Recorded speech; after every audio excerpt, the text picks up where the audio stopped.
Most people don't take sociology in high school. For many students, their first exposure to sociology and other social sciences is in college. Many people, therefore, don't know what sociology is, at least not until they take a course in college. Sociology is a social science that examines and attempts to explain human behavior.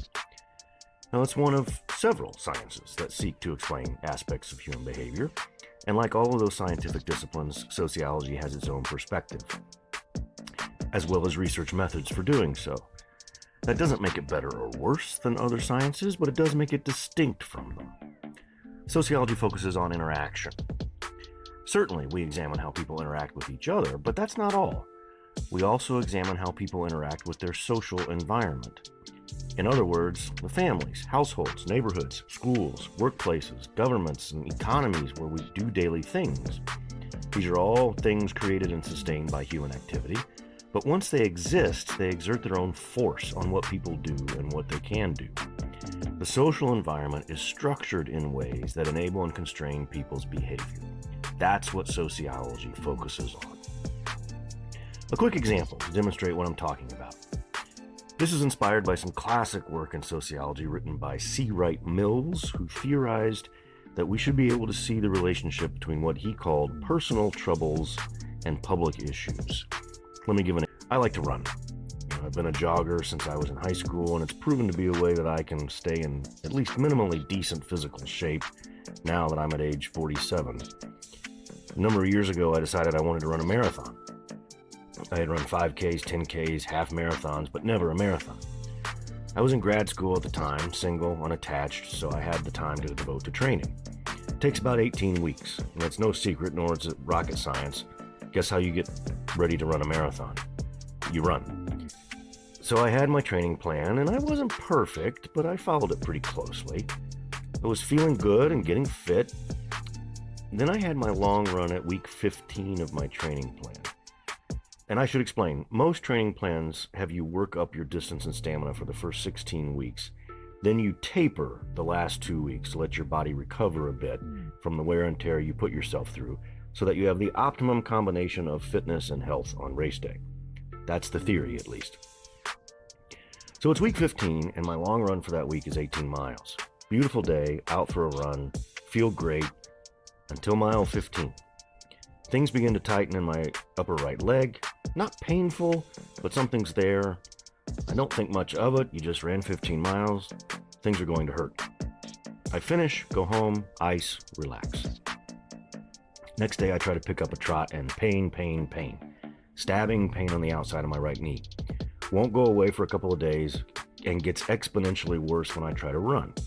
Not good for someone planning to run a marathon. So I go to the doctor, explain the problem. Doc says, okay, probably just an overuse injury. We'll get you some pain meds, stay off of it, probably fixes itself in a few weeks. I can't do that, Doc. Why not? I'm running a marathon in 10 days. Okay, well, then I'm going to give you a different prescription and good luck. So I take my pain meds, which were highly effective, and head to race day. Things start well, but begin to devolve around mile 15. Tightness in the right leg, followed quickly by stabbing pain on the outside of my right knee. By mile 20, really didn't want to be out there anymore. By mile 23, beginning to question my own existence. Like, am I real? I did finish. I finished the marathon. But to call what I was doing at the end running would be wholly inaccurate. It was more of a hobbling gimp with some arm motion on top, so that when I crossed the finish line and they took my photo, it looked like I was trotting casually to the end. And it did look like that. The pain persists for several days, so I go back to the doctor. Doc says, okay, probably your IT band. We'll get an MRI just to make sure there's no scar tissue in there. We'll get you some physical therapy. You'll be back in your running shoes in 6 weeks. So I call to make my appointments and go to schedule my MRI and my physical therapy. I give the nice person all my information, who then proceeds to tell me, yeah, we can schedule this, but having worked with this insurance before, they're probably not going to cover it. Sure enough, she was right. The insurance I had at the time did not cover such injuries sustained through voluntary athletic activity. I was a graduate student at the time. An MRI runs several $1,000s out of pocket, and each physical therapy session would be several $100 more per session. So I did what many people do when they need medical care that they can't pay for. I didn't get it. This is what Mills would call a quote-unquote personal trouble. Now, a couple of things about this trouble. It was entirely mine, both in cause and consequence. No one experienced this trouble except me. Nobody put a gun to my head and made me run a marathon. Nobody kidnapped a loved one, and the ransom was to run a marathon. And I assure you, nobody paid me a dime to run this marathon. This was my choice. I did it. Likewise, by definition, no other human being can feel the pain in my leg other than me. So the only person suffering the consequences is me. And yet, not only would Mills argue that you can trace connections between my personal trouble and public issues, he would argue you must see such relationships if you want to fully understand people's troubles. Even though this was completely individual, Mills would argue it's still social. And the ability to see that relationship between public issues and people's troubles is a sociological perspective, or what Mills called a sociological imagination. I never met the people who had any number of meetings and negotiations between my university at the time and the insurance company when they determined the terms and conditions of the health insurance I ultimately ended up with. Nobody asked me my preference for types of coverage, and I certainly wasn't invited to any meetings in which terms. But once the policy is in place, it exerts force on me. It constrains what I can do, like get medical treatment paid for or not. And I'm certainly not the only person who has run into trouble getting their insurance company to pay for necessary medical care.